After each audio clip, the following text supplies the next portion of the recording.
In the spring of 1961, a group of ordinary people made a choice that could have cost them their lives.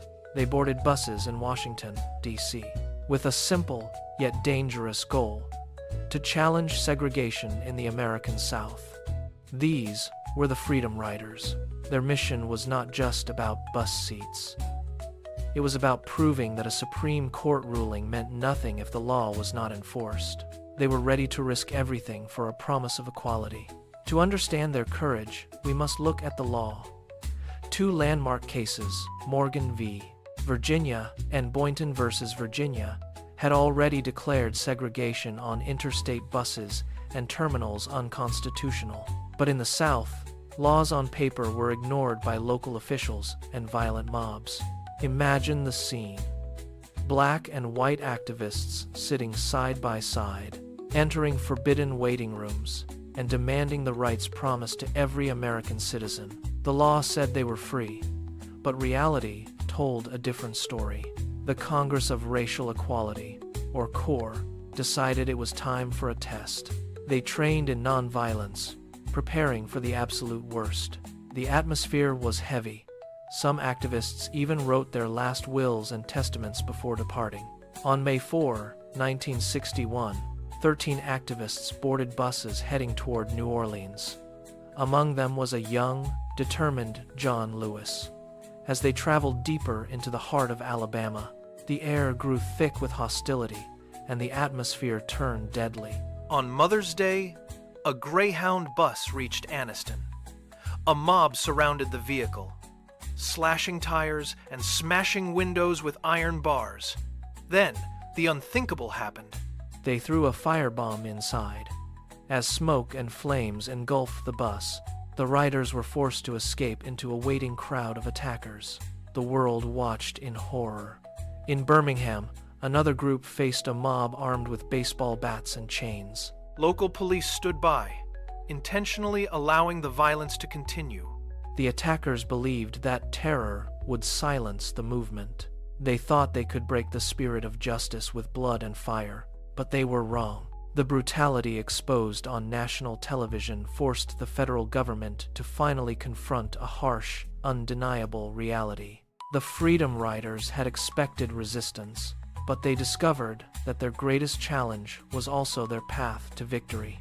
By forcing the nation to witness the injustice of segregation, they turned a simple bus ride into a catalyst for global change. They proved that when ordinary people demand justice, history is rewritten. Their journey didn't just change the law, it changed the soul of a nation forever. A burning bus smolders on a lonely Alabama roadside, thick black smoke billowing into the hot sky. Inside are not soldiers or hardened warriors, but young students. They are the Freedom Riders. Their mission was deceptively simple: to test whether the Supreme Court's ban on segregated interstate travel was being followed. But in 1961, the law was often ignored in the American South. The air was heavy with the scent of burning rubber and the weight of systemic defiance. After violent attacks in Anniston and Birmingham, many across the nation assumed the movement would simply collapse under the weight of the terror. The danger was lethal. The threat was constant. The road ahead looked like a dead end of fire and hate. Yet, instead of stopping, the movement found a new, unstoppable surge of resolve. Diane Nash, a courageous student leader from Nashville, refused to let the dream die in the ashes of a bus.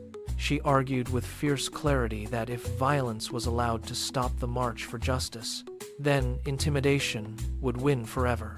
Inspired by her conviction, a new group of students stepped forward to take the seats left empty by those who were beaten and bloodied. They knew the risks. They knew they might be arrested. They knew they might even be killed. But they boarded the buses anyway, their faces set with a grim and quiet determination to see the journey through to the very end. On May 20, they arrived in Montgomery. An angry, howling mob waited for them at the station. The violence that followed was brutal and relentless, captured by cameras for the entire world to see. Suddenly, the local struggle became a national crisis that could no longer be ignored. President Kennedy, initially hesitant to intervene in Southern affairs, found his hand forced by the sheer scale of the brutality unfolding on the evening news. the federal government finally acted. Marshals were dispatched to protect the riders as they moved toward Jackson, Mississippi. The eyes of the world were now fixed on the dusty roads of the South, watching as the power of the state collided with the power of peaceful protest. The tension was at a breaking point, but in Mississippi, the strategy shifted. Instead of raw mob violence, the state used the law itself as a weapon. They arrested the riders, charging them with breaching the peace. They adopted a jail, no bail policy, hoping to break the activists' spirits in the notorious Parchman Farm prison. They were wrong. Behind those bars, the riders did not weep. They sang. They organized. They turned a prison into a school of resistance.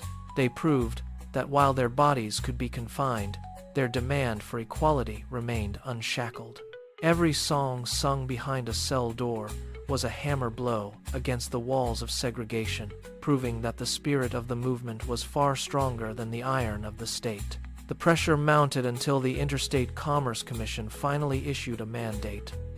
Segregation in all interstate transportation must end. Whites-only signs were torn down across the country. The victory was monumental. The Freedom Riders proved that nonviolent action could dismantle systemic oppression. They turned the tide of public opinion and showed us that history is made by ordinary people who decide that injustice is no longer acceptable. Today, their legacy reminds us that progress is never automatic. It requires the courage to stand, the will to speak, and the bravery to keep moving forward, no matter the cost. Their journey continues in us,